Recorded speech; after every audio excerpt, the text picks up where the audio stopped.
Okay, so this video is going to address color relief printing. So multiple layers of colored inks stacked together into the print.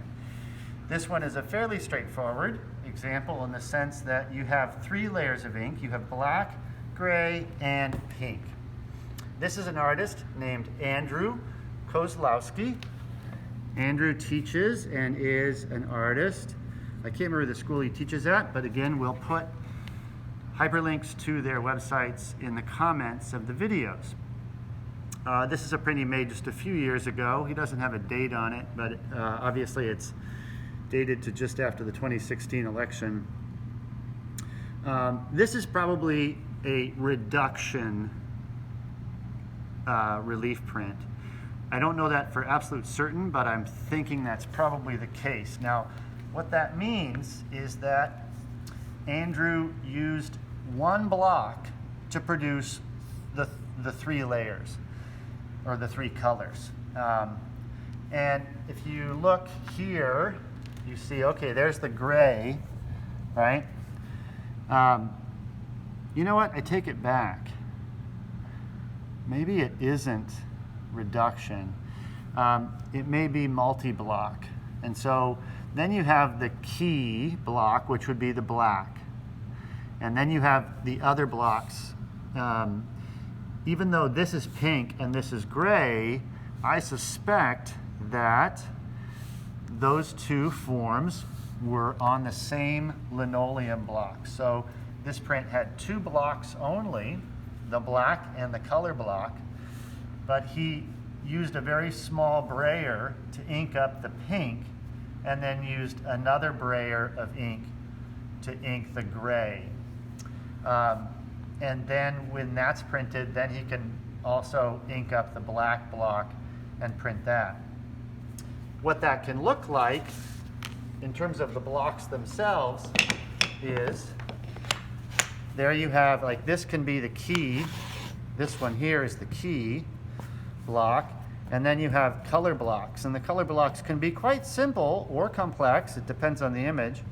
But they are just providing a spot color for certain things. And then the key is going to be the line work, the detail, and it's usually going to be printed in the darkest color.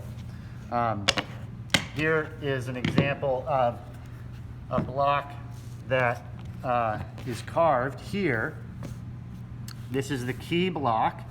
This is on linoleum that's been mounted. So this is the key, and this information in this image was transferred to 2 other blocks there. So these have not been carved yet, but this information has been transferred over, and how to do that is shown in another video. So these 2 will get carved as color blocks, and then these 2 will be printed first, and then the key layer will go on top. Generally, the key layer is the last to be printed, although there are some variations to that as well. Another great example of multi-block is Tugboat Print Shop.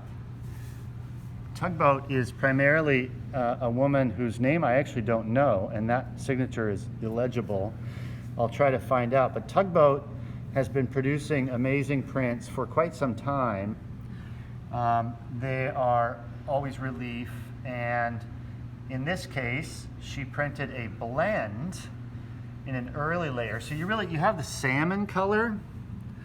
What else do we have? We have the white of the paper. We have a lighter blue, and we have a darker blue, kind of a navy peacoat, almost black kind of blue.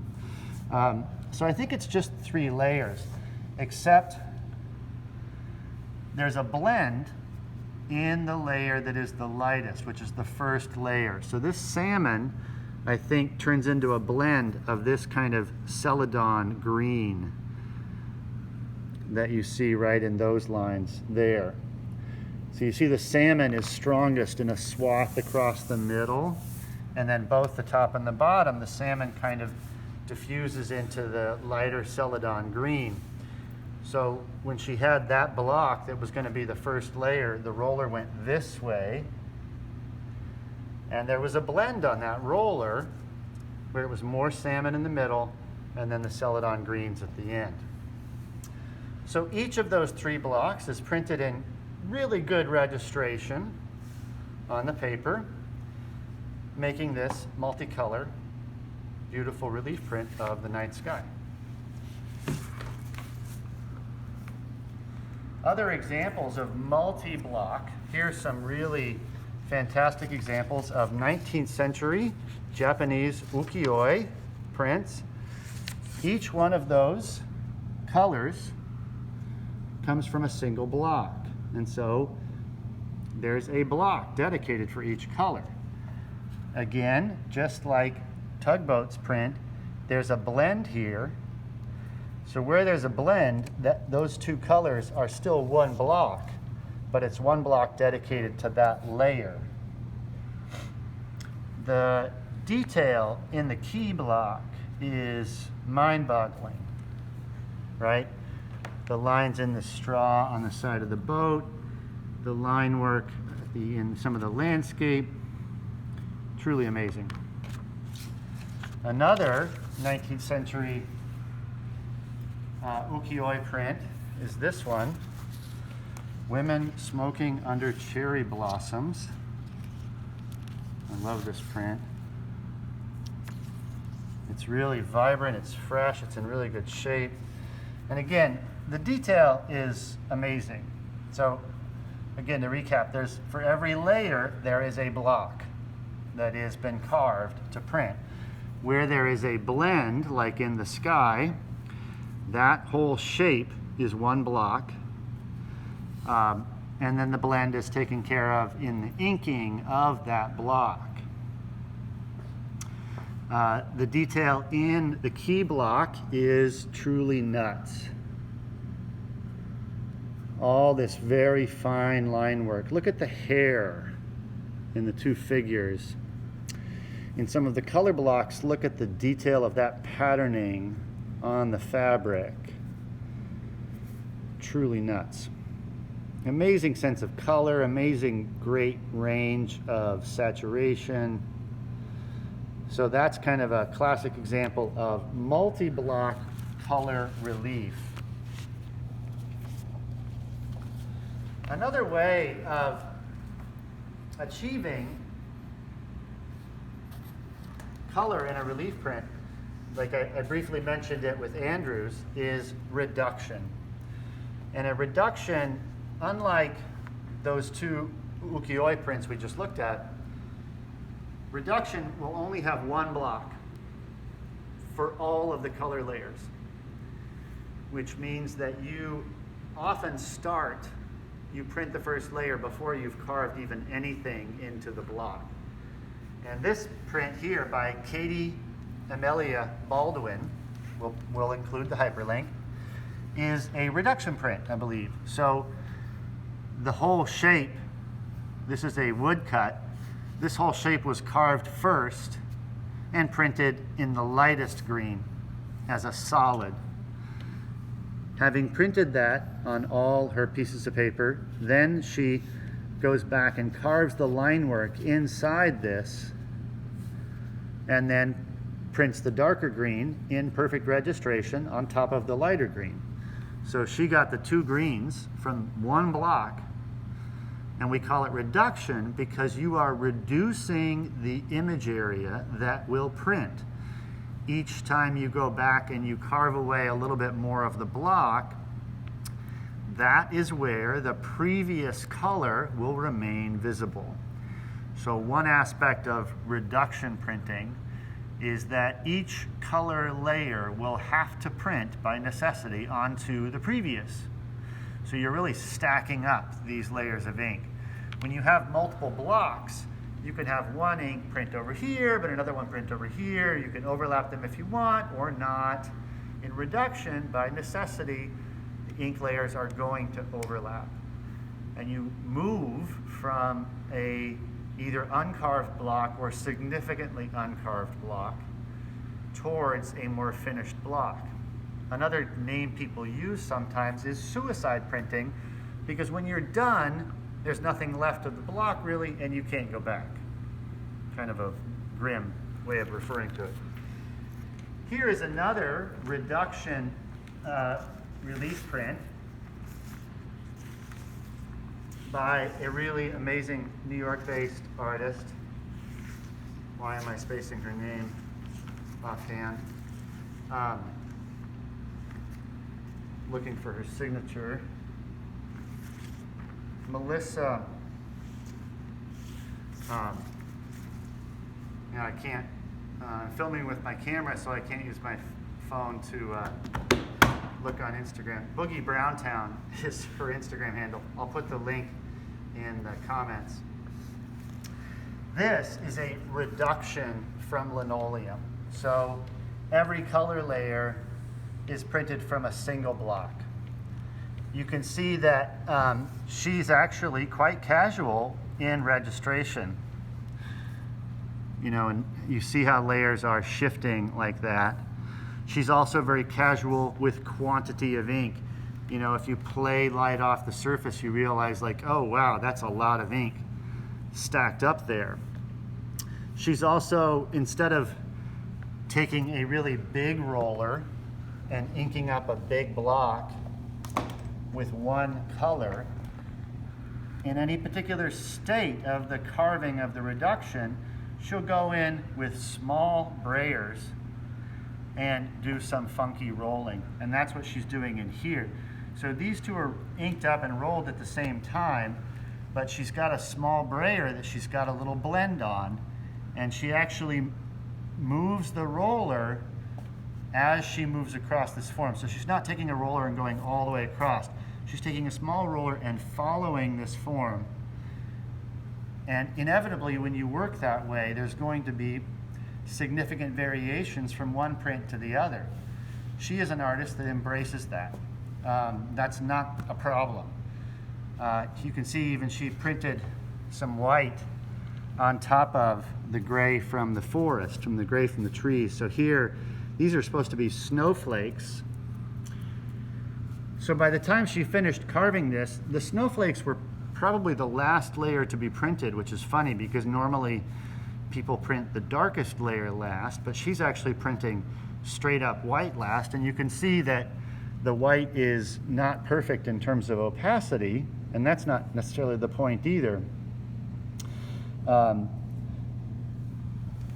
This blend up here is very casual, so it's almost as if her method of inking the block is very painterly.